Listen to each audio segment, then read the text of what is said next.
Olá, queridos amigos e ouvintes aqui do canal Eduquel. Se você ainda não nos conhece, está nos ouvindo pela primeira vez, hoje iniciaremos a leitura do livro Passos para o Reavivamento Pessoal, Cheios do Espírito Santo, de Helmut Hobel. Capítulo 1. O presente mais precioso de Jesus. O que Jesus nos ensina sobre o Espírito Santo? Você está familiarizado com a mensagem mais poderosa de Jesus? Quais são as tarefas do Espírito Santo? Alguns dos primeiros testemunhos pessoais. De volta ao nosso primeiro amor.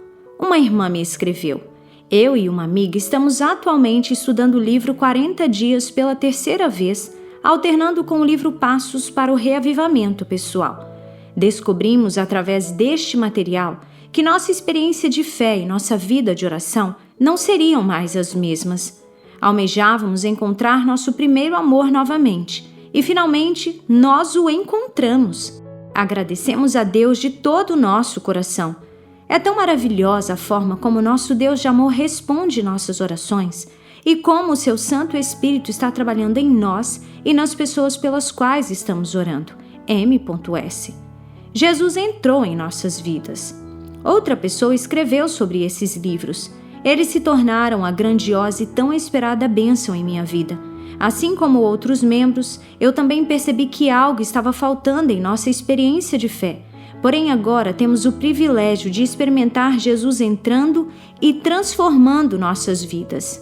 Ele ainda está trabalhando em nós e, passo a passo, está nos atraindo para mais perto dele. S.K. Os discípulos de Jesus se perguntaram: como Jesus pode exercer uma influência tão grande? Será que ela estava ligada à sua vida de oração? Por isso eles pediram: Senhor, ensina-nos a orar. E Jesus atendeu ao pedido deles. Os ensinamentos de Jesus sobre oração em Lucas, capítulo 11, versículos do 1 ao 13, estão divididos em 3 partes: a oração do Senhor, a parábola do amigo que chega à meia-noite e o clímax, o contínuo clamor pelo Espírito Santo. Na parábola, nos versos do 5 ao 8, os visitantes chegam à casa de um homem tarde da noite e ele não tem nada para servi-los. Devido à sua necessidade, imediatamente ele vai até seu vizinho. O homem explica que não possui nada e pede pão. Ele insiste até que finalmente recebe o pão. Agora ele tem pão, o pão da vida, para si e para os seus visitantes. Ele tem algo para si mesmo e está agora em posição de compartilhar também. Agora Jesus liga a esta parábola: problema, eu não tenho nada, com o clamor pelo Espírito Santo dizendo: por isso eu vos digo, pedi e dar-se-vos-á. Lucas capítulo 11, versículo 9. O apelo especial de Jesus: clamem pelo Espírito Santo. Nesta passagem bíblica específica, Jesus nos ordena enfaticamente a pedir pelo Espírito Santo. Não conheço nenhuma outra passagem onde Jesus tão amorosamente nos incentivou a pedir algo. Estes versos são encontrados em seus ensinamentos sobre oração, contidos em Lucas, capítulo 11, versículos do 9 ao 13. Aqui eu destaquei as palavras-chave para podermos reconhecer facilmente seus anseios. Ali, ele enfatizou 10 vezes que devemos pedir pelo Espírito Santo. Pelo que eu vos digo, pedi e dar-se-vos-á, buscai e achareis, batei e abrir-se-vos-á. Pois todo o que pede, recebe, e quem busca, acha, e ao que bate, abrir-se-lhe-á. E a qual pai dentre vós, que se o filho lhe pedir pão, lhe dará uma pedra? Isto é impensável. Ou se lhe pedir peixe, lhe dará por peixe uma serpente? Isto é impensável. Ou se pedir um ovo, lhe dará um escorpião? Isto é impensável. Se vós, pois, sendo maus, sabeis dar boas dádivas aos vossos filhos, quanto mais dará o Pai Celestial o Espírito Santo àqueles que lhe pedirem. Lucas capítulo 11, versículos do 9 ao 13. Nestes poucos versos, Jesus usou o verbo pedir 6 vezes. Em seguida, ele reformulou usando o verbo buscar 2 vezes, palavra de ação. E por último, enfatizou mais 2 vezes com o verbo de ação bater. Assim, ele nos mostra claramente que temos que agir se queremos ficar cheios do Espírito Santo. O último pedir é conjugado com o verbo contínuo em grego. Isso significa que não devemos pedir apenas uma vez, mas pedir continuamente. Aqui Jesus não só faz do nosso clamor uma questão de urgência, mas também espera que nós o façamos continuamente. Através deste convite urgente, Jesus deseja despertar em nós o desejo pelo Espírito Santo. Ele claramente estava chamando nossa atenção para o fato de que nós absolutamente precisamos do Espírito Santo. Desta forma, ele quer que recebamos continuamente as ricas bênçãos do Espírito Santo. O livro Parábolas de Jesus diz: Deus não nos diz, pedi uma vez e dar-se-vos-á. Requer que peçamos, persistir incansavelmente em oração. A súplica persistente põe o peticionário em atitude mais fervorosa e dá-lhe maior desejo de receber o que pede. Jesus então deu 3 exemplos que mostram um comportamento que é inimaginável mesmo para pais humanos e pecadores. Ele queria nos mostrar que é ainda mais inimaginável pensar que nosso Pai Celestial não nos concederia o Espírito Santo se o pedíssemos. Jesus nos garante que vamos receber o Espírito Santo quando o pedirmos de forma adequada. Por meio desta promessa e outras, podemos pedir com fé e ter a certeza de que já recebemos o que solicitamos. 1 João capítulo 5, versículos 14 e 15. Mais informações no capítulo 5. Este convite especial nos mostra que, de acordo com Jesus, algo essencial está faltando quando não pedimos persistentemente pelo Espírito Santo. Ele chama a nossa atenção para a nossa absoluta necessidade do Espírito Santo. Ele quer que experimentemos continuamente as ricas bênçãos do Espírito Santo. Este ensinamento sobre oração fala de um processo único. O Espírito Santo é a maior dádiva de Deus, o dom que traz todos os outros dons consigo. Este é o presente de coroação que Jesus quer dar para seus discípulos, uma prova clara do seu amor. Eu penso que compreendemos que um presente tão valioso não seria empurrado ou forçado para alguém. Permitam-me expressar isso de forma drástica. O Espírito Santo não é oferecido em liquidação. Ele só é dado para aqueles que expressam desejo e apreciam este presente. Ele será dado para aqueles que entregam suas vidas a Jesus. Ele será dado para aqueles que vivem em contínua dedicação. João capítulo 15, versículos 4 e 5. Como se demonstra essa dedicação? Ter um anseio por Deus. Se alguém tem sede, João capítulo 7, versículo 37. Confiança em Deus. Quem crê em mim, como diz a Escritura, João 7, 38. Entrega completa como resultado da confiança em Deus, colocando toda a nossa vida à disposição de Deus. Romanos capítulo 12, versículo 1. Obedecer a Deus em tudo, os que lhe obedecem, Atos capítulo 5, versículo 32. Desistir do nosso próprio caminho, seguir o caminho de Deus e fazer a vontade dele. Arrependam-se e cada um de vocês seja batizado. Atos capítulo 2, versículo 38. Não planejar nada de errado. Se eu acalentasse o pecado no coração, o Senhor não me ouviria. Salmos capítulo 66, versículo 18. Permitir e admitir a nossa grande necessidade. Não tenho nada para lhe oferecer. Lucas capítulo 11, versículo 6. Pedir continuamente pelo Espírito Santo. Lucas capítulo 11, versículos do 9 ao 13.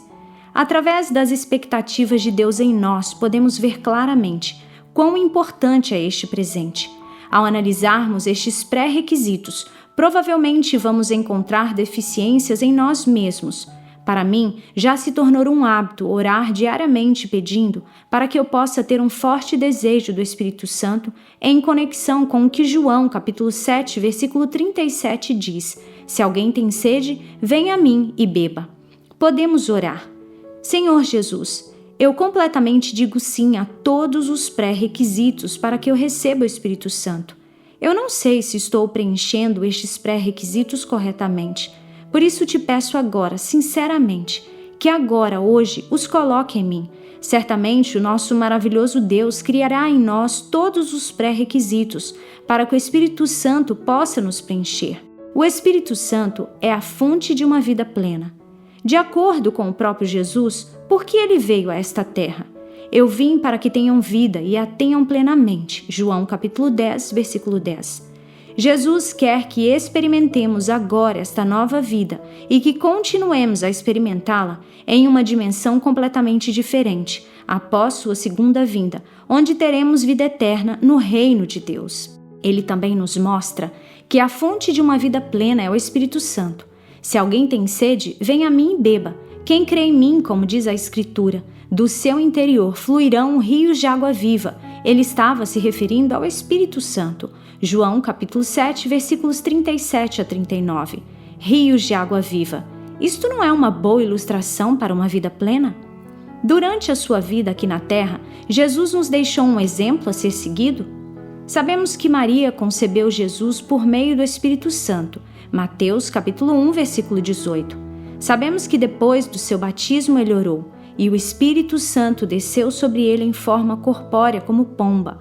Lucas capítulo 3, versículo 22. Sob estas circunstâncias, era necessário e importante que também ele recebesse o Espírito Santo diariamente? Vou usar uma citação de Ellen Golden White. Manhã após manhã, ele se comunicava com seu Pai do céu, recebendo dele diariamente um novo batismo do Espírito Santo.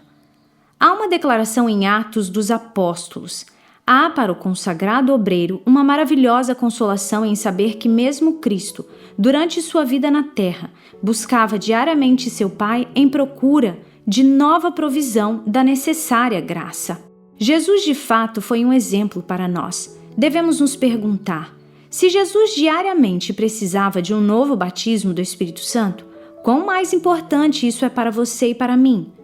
O apóstolo Paulo realmente entendeu o objetivo de Jesus. Em sua carta à igreja em Éfeso, Paulo confirma no capítulo 1, versículo 13, que todos haviam sido selados pelo Espírito Santo quando se tornaram crentes. No capítulo 3, versículos 16 e 17, ele os encoraja a serem fortes no Espírito. E no capítulo 4, versículo 30, ele faz um apelo: não entristeçais o Espírito Santo de Deus. E no capítulo 5, versículo 18, Paulo, com sua autoridade de apóstolo, faz um apelo aos Efésios e a nós: enchei-vos do Espírito, ou deixem-vos continuamente e repetidamente serem preenchidos novamente com o Espírito. Percebemos que, mesmo que recebamos o Espírito quando nascemos de novo, precisamos de um novo batismo diariamente. Para o crescimento da vida espiritual do cristão, é muito importante que ele seja preenchido diariamente pelo Espírito Santo. O guia de estudo de nossa escola sabatina diz o seguinte sobre Efésios capítulo 5, versículo 18. O que significa ser batizado com o Espírito Santo? O próprio Jesus explicou isso com um sinônimo. Uma pessoa é batizada com o Espírito Santo, Atos capítulo 1, versículo 5, quando o Espírito Santo desce sobre ela, versículo 8. Para ser batizado, é necessário que o indivíduo seja totalmente imerso em alguma coisa, geralmente água. Isto envolve a pessoa por completo.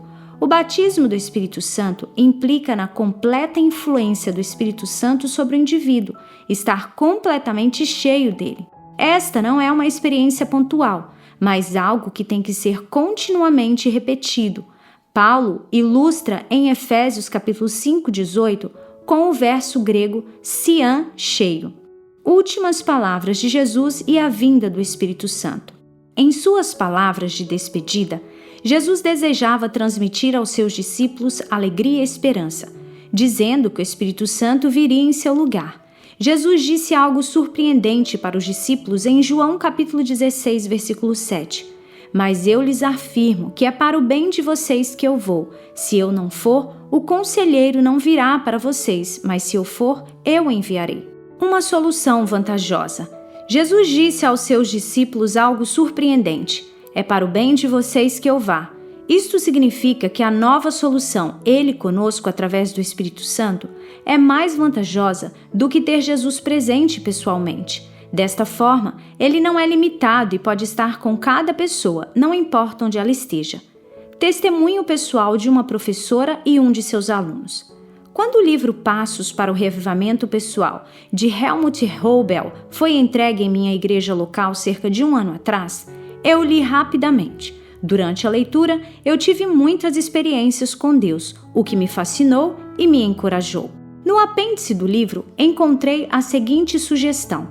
Alguns estudos pedagógicos têm mostrado que é necessário ler ou escutar sobre um tema importante de 6 a 10 vezes para compreendê-lo completamente. Estas palavras encorajadoras cativaram minha atenção. Tente pelo menos uma vez, o resultado irá convencê-lo. Eu queria experimentar as bênçãos de Deus e na terceira leitura algo se apoderou de mim e eu senti um grande amor por nosso Redentor. Amor que eu ansiava sentir por toda a minha vida. Dentro de 2 meses eu já tinha lido 6 vezes e o resultado valeu a pena.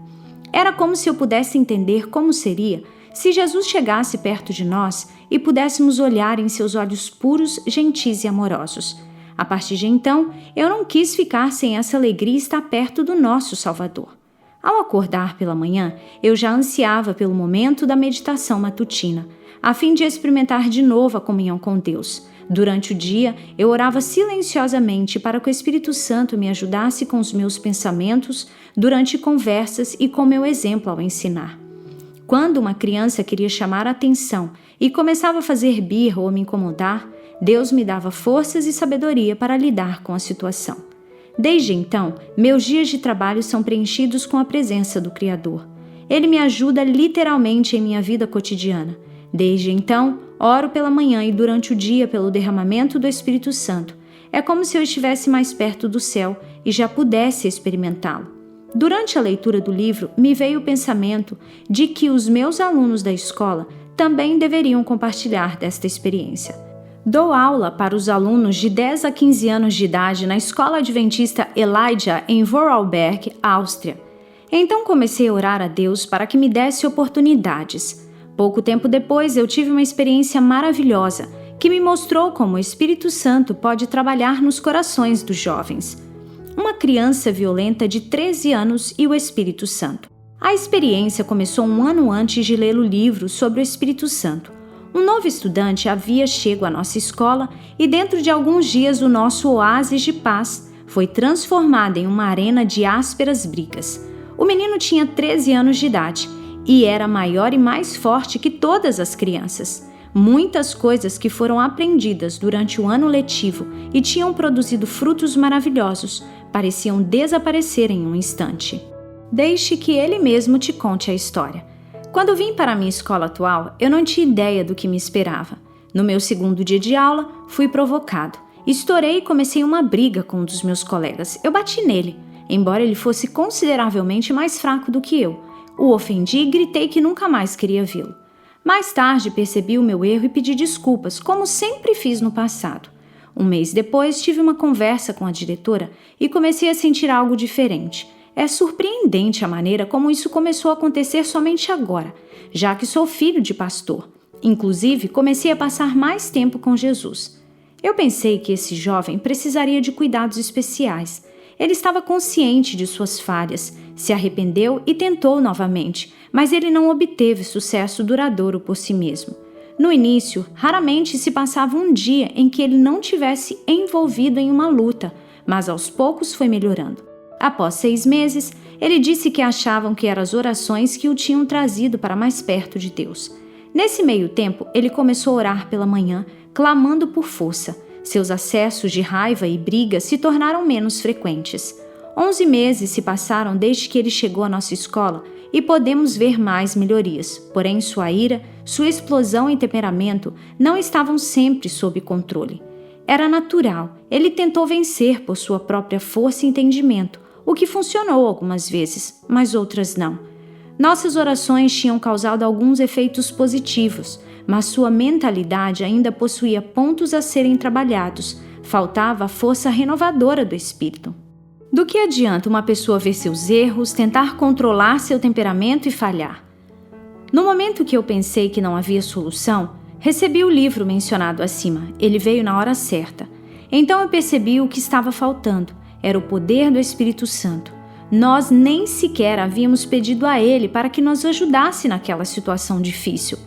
Como eu havia sido tocada pela mensagem do livro Passos para o Reavivamento Pessoal, tive coragem de perguntar ao menino se ele já havia orado pelo Espírito Santo. Não, nunca orei, respondeu o menino.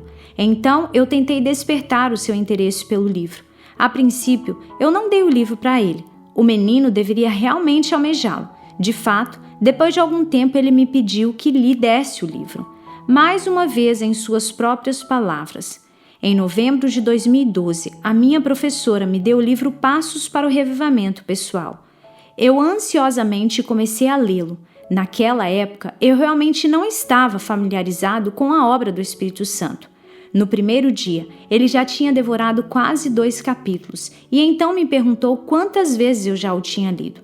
Imediatamente, ele começou a ler os capítulos novamente e queria fazer exatamente o que o livro havia sugerido, lê-lo de 6 a 10 vezes. Desde então, muita coisa mudou. A partir de dezembro de 2012, já não havia nenhuma briga ou socos. Eu mal podia acreditar. Os meninos envolvidos nas brigas se tornaram seus amigos e eles se relacionavam harmoniosamente. Ele mudou completamente. Ele é educado, prestativo e a tranquilidade tomou conta da sua natureza agressiva. Seus colegas podem confirmar que Deus estava no comando. Os frutos eram visíveis a cada dia. Para a glória de Deus, eu quero mencionar que este menino decidiu ser batizado em junho de 2013. Se isto não é o trabalho do Espírito Santo? Eu sempre pensei que eu poderia controlar as crianças e fazê-las ver a razão. Paciência, atenção e muitas conversas iriam conduzi-las a isso, mas apenas isso simplesmente não funciona a longo prazo. Deus teve de intervir e me ensinar que é o seu Espírito que torna o impossível possível. Algum dia, quando este menino estiver no céu, eu saberei que Deus tornou isso possível. Quando eu estava no fim da minha sabedoria e finalmente entendi que não podia guiá-lo, então Deus começou a trabalhar nele de maneira radical. Este menino encorajou-me a ver que não há casos perdidos para Deus. C.P. Oração. Pai querido que estás no céu, obrigada pelo convite urgente de Jesus para clamarmos pelo Espírito Santo. Lamento as perdas que experimentei por causa da falta do Espírito Santo. Preciso da assistência divina para que Jesus se torne maior em mim. Eu preciso de sua ajuda em todas as áreas da minha vida. Obrigada pelo Espírito Santo que pode mudar meu caráter e tornar-me apto para o reino de Deus. Eu me entrego completamente a Ti com tudo que eu sou e tenho. Obrigado por me aceitar e derramar suas bênçãos. Ajuda-me a crescer em conhecimento sobre o Espírito Santo. Amém. Que a mensagem contida neste primeiro capítulo e esse testemunho maravilhoso possa te encorajar a querer também viver o derramamento do Espírito Santo na sua vida e desfrutar das bênçãos grandiosas que Deus quer lhe dar. Um grande abraço, que o Senhor te abençoe e te espero amanhã aqui no canal Eduquel.